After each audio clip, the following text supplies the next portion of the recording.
আসসালামু আলাইকুম। সবাইকে শুভেচ্ছা জানাচ্ছি। মাসুম মাহবুব দেখছেন ওপেন দ্য ইউটিউব চ্যানেল এবং মাসুম মাহবুব ফেসবুক পেজ। আন্তর্জাতিক বিশ্বের বেশ কিছু গুরুত্বপূর্ণ খবর আছে। আমাকে একজন প্রশ্ন করেছেন, "আপনার চ্যানেল কয়টা?" আমার চ্যানেল তো দেখতেই পাচ্ছেন আমাকে। কিন্তু আমার সবচেয়ে আফসোস লাগে আমি যখন প্রত্যেকটা ভিডিও করি, Connected. আমি আমার প্রত্যেকটা ভিডিওর শুরুতে বলে দেই, "দেখছেন ওপেন দ্য ইউটিউব চ্যানেল এবং মাসুম মাহবুব ফেসবুক পেজ।" এই শব্দটা থেকে আপনারা বোঝেন না যে ২ টো পেজ আমার। আমার ভিডিও বাকি যারা চুরি করছেন বিভিন্ন পেজে, প্রায় শতাধিক পেজ ইউটিউব তৈরি হয়েছে যারা আমার ভিডিওগুলো চুরি করে দিচ্ছে। সেখানে কি নামটা দেখছেন না? কি নামে আছে? একটু আন্তর্জাতিক খবর যখন রাখবেন অনেকে বলছি, আপনাদের উদ্দেশ্যে বলছি না যারা চোরদের ভিডিও দেখছেন, একটু নাম খেয়াল করবেন কোন চ্যানেলে দেখছেন। ওকে?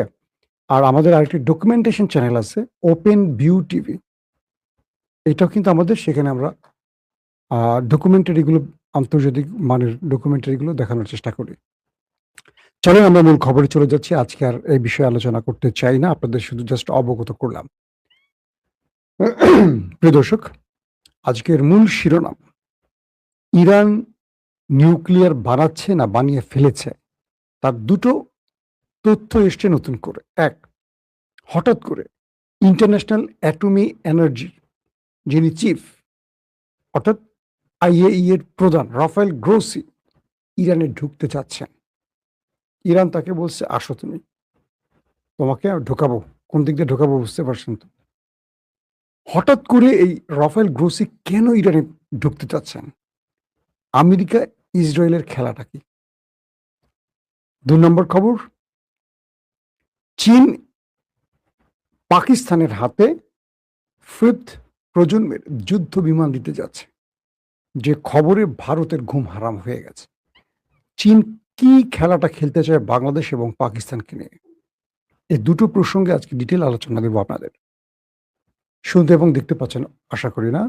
জি, শামীম ভাই আপনি দেখছেন আমাকে অন্তরস্থল থেকে ভালোবাসা জানিয়েছেন। আপনার জন্য শুভেচ্ছা শামীম ভাই। মোজাম্বিক থেকে দেখছেন মফিজ ভাই, জি, আপনাকেও ভালোবাসা জানাচ্ছি।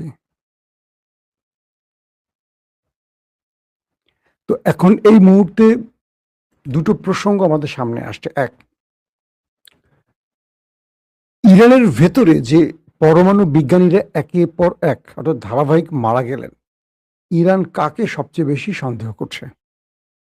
ইরান বলছে যে আমরা এজন্য IAEA এর যে আন্তর্জাতিক নিউক্লিয়ার বিষয়ক প্রধান মিস্টার রাফায়েল গ্রোসিকে সন্দেহ করা হচ্ছে। বলা হচ্ছে যে আমরা এই ব্যক্তিকে আমাদের প্রত্যেকটি নিউক্লিয়ার সাইট পর্যবেক্ষণের অনুমতি দিয়ে ভুল করেছি। কারণ তিনি আমেরিকা এবং ইসরায়েলের এজেন্ট হয়ে কাজ করছেন। কোথায় কি আছে, কোন পরমাণু বিজ্ঞানীরা এই কাজগুলো করছেন, পুরো তথ্য ডাটা তিনি এখানে এসে আমাদের সাইট ভিজিট করে সংগ্রহ করেছেন এবং ধারণা করা হচ্ছে উনি কোনো বিশেষ চিপ নিউক্লিয়ার সাইডে বসিয়ে রেখে আমেরিকা এবং ইসরায়েলকে আক্রমণে সহযোগিতা করেছেন। এ পর্যন্ত ইরান কোনো নিউক্লিয়ার বোমা না বানালেও কেবল এই পরমাণু বিজ্ঞানী তারা কয়েক ডজনকে হারিয়েছেন এবং তাদের প্রত্যেকের ডাটা সবকিছু আমেরিকা ইসরায়েল এত নিখুঁতভাবে পায় কি করে? তো এ থেকে ইরান বলছে যে এই রাফায়েল গ্রোসি তাদের সন্দেহের প্রথম তালিকায় রয়েছেন এবং তিনি এখানে এসে সাইট ভিজিট করছেন আর ভেতরে ইসরায়েল এবং আমেরিকার CIA এবং মোসাদের এজেন্ট হয়ে কাজ করছেন। সো তাকে আর ইরানের ভেতরে ঢুকতে দেওয়া হবে না। যখন রাফায়েল গ্রোসি ইরানের ভেতরে ঢোকার অনুমতি চেয়েছেন, ঠিক সেই সময়টি ইরান আবার এই ঘোষণাটি দিল। মূলত ১০০ দিনের লড়াই শেষে ৪০ দিনের যুদ্ধ, তারপর যুদ্ধবিরতি সব মিলে প্রায় ২০ দিনের কাছাকাছি হয়ে গেল। আমেরিকা এখন পর্যন্ত জানছে না, ইসরায়েল এখন পর্যন্ত জানছে না ইরানের সেই নিউক্লিয়ার সাইটগুলোর অবস্থা কিংবা ইরানের যে পরমাণুগুলো আছে সমৃদ্ধকরণ পরমাণুগুলো আছে এগুলো কোথায় আছে, কি অবস্থায় আছে। যে কারণে আমেরিকা এই বিষয়টি নিয়ে যথেষ্ট টেনশনে আছে। পাশাপাশি আমেরিকা এবং ইসরায়েল চিন্তা করছে যে এই সময়টির মধ্যে ইরান এটিকে 60% থেকে 90% সমৃদ্ধ করে কোনো অ্যাটম বোমা বানিয়ে ফেলেছে কিনা। তো এই জন্যই আমেরিকা এবং ইসরায়েল তারা রাফায়েল গ্রোসিকে নতুন করে ইরানের ভেতরে পাঠিয়ে তথ্য উপাত্ত সংগ্রহের কাজ করতে চান। এটি হলো ইরানের অভিযোগ। তো সেই আলোকে ইরান রাফায়েল গ্রোসির উপর নিষেধাজ্ঞা দিয়ে বসেছে, বলছে আমাদের সাথে আমেরিকার 60 দিনের যে চুক্তিটি, অর্থাৎ আগামী 60 দিন আমরা যুদ্ধবিরতি মেনে চলব, শান্তি চুক্তির নিয়ম ফর্মুলা মেনে চলব, কিন্তু এই 60 দিনের মধ্যে কোনো আইএই এর অর্থাৎ অ্যাটমি এনার্জি কোনো ব্যক্তিরা এই দেশে আসবে না। 60 দিন পর আমরা একটি মেকানিজমের মাধ্যমে দুই দেশ আবার আলোচনায় আসব। সেই সময়টি আমরা নির্ধারণ করব ইরান তার নিউক্লিয়ার বিষয়ে কি সিদ্ধান্ত নেবে, বা আমেরিকার কি চাইছে, বা আন্তর্জাতিক ইউনিটি বা জাতিসংঘ কি চাইছে। কিন্তু এর মধ্যে আমরা কোনোভাবে আইএই এর কোনো সদস্যকে ইরানে ঢুকতে দেব না। বাস, আমেরিকা ইসরায়েলের চাল ভেস্তে গেল। কারণ এই ব্যক্তির মাধ্যমে ট্রাম্প নেতানিয়াহু বোঝার চেষ্টা করছিল ইরান কি করছে আসলে তার সমৃদ্ধকরণ ইউরেনিয়াম, এটি কি বোমায় রূপ নিয়েছে, বা আমেরিকা আদৌ কতটুকু ক্ষতি করতে পেরেছে, বা ইরান তার নিউক্লিয়ার সাইটগুলোকে কতটুকু সংস্কার করে আবারও কাজ শুরু করেছে। টোটাল ডাটা আমেরিকার জানার বাইরে। ইরান এমন ভাবে ভেতর থেকে, অর্থাৎ এই ইন্টারন্যাশনাল মানে আইএই এর যে সদস্যদের তথ্য, সে তথ্যের মাঝে এমন ভাবে দেয়াল তৈরি করে দিয়েছে আমেরিকা ইসরায়েল এই মুহূর্তে কোনো তথ্য নিতে পারছে না। আর তাই তাকে পাঠানোর চেষ্টা করছে। তিনি এখন সাংবাদিক সম্মেলন করছেন বা ক্যামেরায় এসে বলছেন যে আমি ইরান যেতে চাই, কিন্তু ইরান আমাকে অনুমতি দিচ্ছে না। ইরান বলছে তোমাকে আর কখনোই অনুমতি দেওয়া হবে না, তুমি হলো এই দুটো দেশের এজেন্ট, তোমার কারণে আমাদের এই লোকগুলো মারা গেছে। সো তোমাকে পৃথিবী উল্টে গেল, যদি যুদ্ধ আবারও শুরু হয় হবে, তোমাকে ঢোকার অনুমতি দেয়া হবে না, হবে না, হবে না। বুঝতে পারছেন খেলা কোন দিকে চলে গেছে। এখন ট্রাম্প কি করবেন? এখন ট্রাম্প হাউকাউ করবেন। ইসরায়েলের নেতানিয়াহু ট্রাম্পকে বলবে তুমি তো যুদ্ধবিরতি ঘটিয়ে ফেলেছ, ইরানকে সব দিয়ে দিয়েছ, এখন দেখো ইরান কি করে। এই তো ইরান বোমা বানিয়ে ফেলছে। প্রশ্ন হলো, রাফায়েল গ্রোসি কখনো ইসরায়েলকে প্রশ্ন করেছে তোমার কাছে ডিমোনাতে যে 90টি অ্যাটম বোমা রয়েছে, নিউক্লিয়ার বোমা রয়েছে, তুমি এটা স্বীকার করছো না কেন? অথবা এই অ্যাটমি এনার্জি এই সংস্থাটি কখনো ইসরায়েলকে প্রশ্ন করেছে তোমার কাছে কি আদৌ নিউক্লিয়ার আছে কি নেই? যদি থাকে তুমি স্বীকার করছো না কেন? তুমি কোন নিয়ম এটি বানিয়েছ? যদি না থাকে তাহলে ডিমোনাতে কি আছে? 90টি যে নিউক্লিয়ার বোমা আছে বলে বিভিন্ন গণমাধ্যমে আসে, এগুলো কোথায়? এই বিষয়ে রাফায়েল গ্রোসি কখনো ইসরায়েলকে প্রশ্ন করেছে? করেনি। তাদের সকল চিন্তা চেতনা ইরানকে ঘিরে। অথচ ইরান এখন পর্যন্ত, বা আমেরিকা এখন পর্যন্ত, বা এই রাফায়েল গ্রোসিরা এখন পর্যন্ত প্রমাণ করতে পারেনি ইরানের কাছে নিউক্লিয়ার আছে কি নেই। তবে তাদের এখন মূল ভয়টা এই সময়ের মধ্যে ইরান সেই সমৃদ্ধকরণ ইউরেনিয়াম দিয়ে কোনো অ্যাটম বোমা বানিয়েছে কিনা।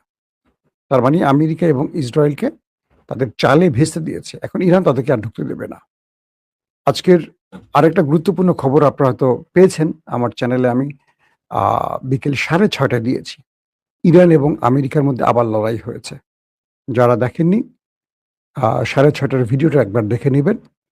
ইরানের সিরিকে অ্যাটাক করেছে, অর্থাৎ হরমুজে একটি জাহাজে আক্রমণ হয়েছে।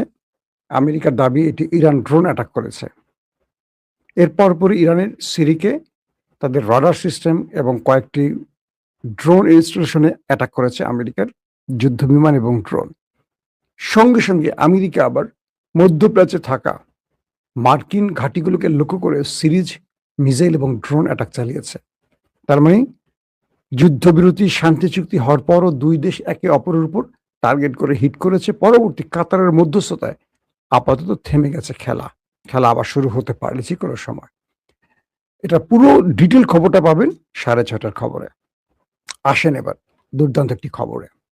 বর্তমানে সম্প্রতি বাংলাদেশের প্রধানমন্ত্রী তারেক রহমান সফর করলেন চীনে। ভারতীয় গণমাধ্যমের মাথা নষ্ট হয়ে গেছে।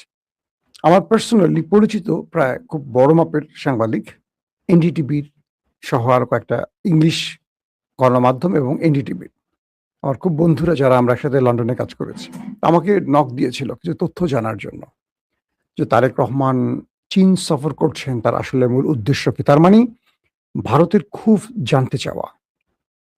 প্রথম অর্থাৎ তারেক রহমান ক্ষমতায় বসে তার প্রথম বিদেশ সফর হলো চীন, বুঝছেন। এটি নিয়ে তাদের ঘুম হারাম। তারেক রহমান কি কি চুক্তি করতে যাচ্ছে, কি কি করবে না করবে, টোটাল বিষয়গুলো এটা নিয়ে আমি আলাদা একটা পর্ব করব, তারেক রহমানের চীন সফর নিয়ে। আমরা সেই বিষয়টি আপাতত রাখি। আসেন কয়েকটা গুরুত্বপূর্ণ খবর দিচ্ছি। পাকিস্তানের সাথে চীনের একটা চুক্তি হচ্ছে বা হয়ে গেছে, যদিও বলছে যে খসড়া, কিন্তু আমার ধারণা হয়ে গেছে, কারণ এরা আমি পূর্বেই শুনেছি আরো 1-1.5 বছর আগে। চীনের যে পঞ্চম প্রজন্মের যুদ্ধ বিমান স্টিল প্রযুক্তির J-35A, অর্থাৎ মার্কিন F-35, তাদের J-35 পঞ্চম প্রজন্মের যুদ্ধ বিমান পাকিস্তানকে 40টি দিচ্ছে চীন।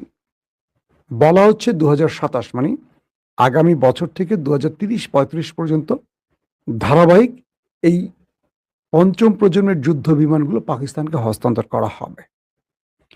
ভারতে এ পর্যন্ত যে আকাশ প্রতিরক্ষা সিস্টেম ব্যবহার করা হয়, রাশিয়ান S-400 সহ আরো কিছু, এগুলো চতুর্থ বা 4.5 প্রজন্মের যুদ্ধ বিমানকে মোটামুটি ইন্টারসেপ্ট করতে পারে।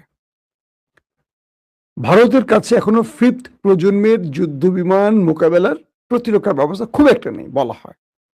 হ্যাঁ, এখন S-400 কিন্তু 35কে টার্গেট করতে পারে, কিন্তু কতটুকু সফল হয় তার উপর ডিপেন্ড করে, কারণ এই স্টিলথ প্রযুক্তির যুদ্ধ বিমানটি যে কোনো রাডার ফাঁকি দেওয়ার ওস্তাদ।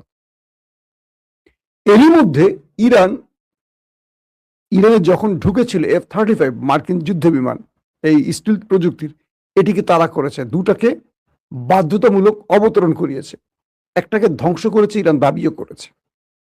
তার মানে ইরানের যে রাডার ব্যবস্থা ফাঁকি দিয়ে আমেরিকা ঢুকেছিল এই স্টিলথ প্রযুক্তির যুদ্ধ বিমান নিয়ে, সেটাকে ইরান ঘায়েল করার চেষ্টা করেছে, অনেকটা সফল হয়েছে, তাই তো। তো ইরান, তাহলে প্রশ্ন আসছে যে ইরানের কাছে এই প্রতিরক্ষা ব্যবস্থাটি কোত্থেকে আসছে। অনেকে বলছে এটি চীন থেকে আসতে পারে বা চীনের কোন সংস্করণ ইরানের কাছে পৌঁছেছে। তো যখনই পাকিস্তানকে চীন J-35 দিচ্ছে বলছে বা দিচ্ছে 27 সাল থেকে, তখনই ভারতের কপাল কুঁচকে গেছে, ভারত টেনশনে পড়ে গেছে, কারণ ভারতের যে প্রতিরক্ষা ব্যবস্থা আছে এটাকে এখন নতুন করে সাজাতে হবে। এবং ভারত পাকিস্তানের সীমান্ত লাগোয়া বা দুটো দেশ প্রতিবেশী দেশ হওয়ায় সাম্প্রতিক বুনিয়ানুম মারসুস এবং অপারেশন সিঁদুরে পাকিস্তান কেবল চতুর্থ প্রজন্মের যুদ্ধ বিমান F-16 দিয়ে পুরো ভারতকে কাঁপিয়ে দিয়ে আসছে। তাদের যে ব্রহ্মস মিসাইল স্টোরেজে হিট করেছে, তাদের শ্রীনগর সহ কয়েকটি গুরুত্বপূর্ণ জায়গায় হিট করে এসছে, এবং বলা হয় কয়েক ঘন্টা ভারতকে অন্ধকার করে দিয়ে আসছিল পাকিস্তান। লাস্টে বাধ্য হয়ে কয়েক শত না কয়েক হাজার ভারতীয় সেনা ওপারে চলে গেছে। পরে আমেরিকার মাধ্যমে নরেন্দ্র মোদী বাধ্য হয়ে সিজফায়ার ঘটিয়েছে। তো সেই পাকিস্তানের হাতে যদি এখন এই স্টিলথ প্রযুক্তি, পৃথিবীতে এই মুহূর্তে যুদ্ধ বিমানের ক্ষেত্রে পঞ্চম প্রজন্মের স্টিলথ প্রযুক্তির আমেরিকার, রাশিয়ান হলো Su-35, আর এদের হলো J-35, ওদের F-35, এই তিনটি দেশের কাছে যে পঞ্চম প্রজন্মে আছে, এই পঞ্চম প্রজন্মের খেলা পাকিস্তানের কাছে পৌঁছে যাওয়া মানে হলো ভারতের জন্য ঘুম হারাম হওয়ার ঘটনা। ভারতকে বিশাল বিশাল অ্যামাউন্ট খরচ করে এখন প্রতিরক্ষা ব্যবস্থা, রাডার সিস্টেমকে আপডেট করতে হবে, এক। 2 নম্বর, ইলেকট্রনিক্স ওয়ারফেয়ারের যে খেলা, সেই খেলা তুরস্ক এবং চীন পাকিস্তানকে যা দিয়েছে সেটা কিন্তু ভারতের কাছে নেই। ভারতের কাছে প্রায় ৫ থেকে ৬০০ ফাইটার জেট আছে মনে করেন। এর মধ্যে সেকেলে, একেলে আগামীকালের কয়েক কালেরই আছে। কিন্তু তাদের কাছে যে সবচেয়ে পাওয়ারফুল রাফায়েল, সেই রাফায়েলকে ৫ টিকে মাটিতে শুইয়ে দিয়েছিল বুনিয়ানু মারসুসে পাকিস্তান। তো সবকিছু মিলে আকাশ যুদ্ধে পাকিস্তান বরাবরই ভারতকে বিট করছে। এর আগে অভিনন্দনকেও শুইয়ে দিয়ে চা খাওয়া হয়েছিল, মনে আছে আপনাদের? তো ভারত যতই বলুক তাদের কাছে রাফায়েল আছে, এটা আছে, ওটা আছে, কিন্তু পাকিস্তান তার যুদ্ধ বিমানের খেলায়, আকাশের খেলায় ভারতকে বারবারই টেক্কা দিচ্ছে। তো সেই পাকিস্তান, এখন পাকিস্তানের সেই পাইলটরা এই মুহূর্তে চীনে নাকি তারা কি বলে J-35 যুদ্ধ বিমানের ট্রেনিং নিচ্ছে চীনে। অর্থাৎ চীন তাদেরকে যে যুদ্ধ বিমানগুলো দেবে, এটা পরিচালনার জন্য পাকিস্তানের একটা চৌখুশ পাইলট গ্রুপ যারা যুদ্ধ বিমান চালাচ্ছেন তাদেরকে চীনে পাঠিয়ে ট্রেনিং দেওয়া হচ্ছে। পাকিস্তান তারা বাংলাদেশকে J-10C দিচ্ছে, কথা চলছে। পাশাপাশি 17 থান্ডার, যেটা পাকিস্তান এবং চীন নির্মিত, এগুলো দেওয়ার কথা চলছে। এগুলো পেলে বাংলাদেশ মোটামুটি আকাশে ভারতকে বিট করার সক্ষমতা অর্জন করবে। সংখ্যায় কতটি সেটা পরের কথা, কিন্তু ভারত অ্যাটাক করলে বাংলাদেশ নীরবে বসে থাকবে না, বাংলাদেশও পারবে, সেটার একটা বিষয় বললাম। পাশাপাশি তুরস্ক বাংলাদেশকে ড্রোন দিচ্ছে। চীন বাংলাদেশকে আরো কি কি দিবে সেই বিষয়টি হয়তো আমরা সামনে বলবো তারেক রহমানের এই আলোচনার আরো কিছু আদ্যপান্ত জেনে। কিন্তু পাকিস্তান যদি পঞ্চম প্রজন্মের যুদ্ধ বিমান পেয়ে থাকে, এটি হবে বাংলাদেশের জন্য আর একটা খুশির খবর। কারণ পাকিস্তানের সাম্প্রতিক সময় একটা বড় পাইলট যারা ভারতের আকাশে উঠে ভারতকে পরাজিত করেছে, আমি জেনেছি তারা বাংলাদেশে এসে বাংলাদেশের পাইলটদের ট্রেনিং এর একটি সেশন করেছেন পাকিস্তান থেকে এসে। এই যে যাত্রাটা শুরু হয়েছে, এটা নরেন্দ্র মোদীর জন্য খুব টেনশনের কারণ হয়ে গেছে। তাই বলতে হবে এই মুহূর্তে তারেক রহমানকে সবচেয়ে সজাগ যেমন থাকতে হবে এবং সবচেয়ে নিরাপদ অবস্থায় তাকে থাকতে হবে, বা তার আশেপাশের যারা আছেন সবাই তো আর বিশ্বাসী না, বিশ্বাসীর মধ্যে অবিশ্বাসী থাকে। যেমন জিয়াউর রহমানকে প্রাণ দিতে হয়েছে, তারেক রহমান যেই পরিকল্পনা এগুচ্ছেন সেই পরিকল্পনাগুলো বাস্তবায়ন করতে হলে তার জন্য আমাদেরকে অনেক সজাগ থাকতে হবে। কারণ এইটুকু বিশ্বাস করি, তার এই চীন সফর ভারতের কাছে গলার কাটা হয়ে যাচ্ছে। হয়তো অনেক কিছু প্রকাশ্যে অপ্রকাশ্যে হবে যেটা আমি আপনি জানেন না, জানিও না, মিডিয়াও আসবে না। হয়তো সেই তথ্য কোনো না কোনোভাবে রয়ের হাত ধরে ভারতের কাছে আছে। তো সবকিছু মিলে আমরা একটা বাক্য বলতে পারি, তুরস্ক, চীন, পাকিস্তান যদি আমাদের পাশে থাকে, নরেন্দ্র মোদীর ভারত আমাদের একটা চুল ছিঁড়তে পারবে না। তাই আমাদের কূটনীতিতে প্রতিবেশী ভারতের সাথে বন্ধুত্ব আমরা চাই, তবে তাদের দখলদারিত্ব এটা আমরা মানব না, তাদের খবরদারি আমরা মানব না। আমরা বন্ধুত্ব চাই সমতার ভিত্তিতে। আবারও বলছি, সমতার ভিত্তিতে, ছোট আর বড় ভাই হিসেবে না। দুটো রাষ্ট্রের ফ্রেন্ডশিপ আমরা দেখতে চাই, ভারত এবং বাংলাদেশের বন্ধুত্ব আমরা দেখতে চাই। কিন্তু তুমি আমাকে মদ দিবা, গাঁজা দিবা, ইয়াবা দিবা, ফেন্সিডিল দিবা, আর 54 বছরে আমাদের সীমানায় মানুষ মারবা, কোনোদিন আমাদের মানে সামরিক বাহিনীকে তুমি আধুনিক হতে দিবা না, কি আমাদের বিমান বাহিনীকে আধুনিক হতে দিবা না, নৌবাহিনীকে আধুনিক হতে দিবা না, কারণ তোমার জন্য আতঙ্ক। তাহলে এমন বন্ধুত্ব আমরা চাই না। তোমার নেশা তুমি খাও, আমরা প্রয়োজনে তুরস্ক, চীন, পাকিস্তান বা আরো যাদের ইরান, প্রয়োজনে ইরানের থেকে আমরা মিসাইল আনবো, শাহেদ ড্রোন আনবো, ভুরি ভুরি আনবো, এনে আমরা আমাদের সীমান্ত না শুধু আমাদের দেশকে অরক্ষিত করব। আমি তারেক রহমানের সাম্প্রতিক যে পলিসিগুলো দেখছি, সেই পলিসিগুলো নিশ্চিন্তে তিনি নীরবে খেলছেন বলে মনে হচ্ছে। তারা এই খেলাটা অবশ্যই সফলভাবে বাংলাদেশকে এগিয়ে নেবে। প্রত্যেকে ভালো থাকবেন। আল্লাহ হাফেজ।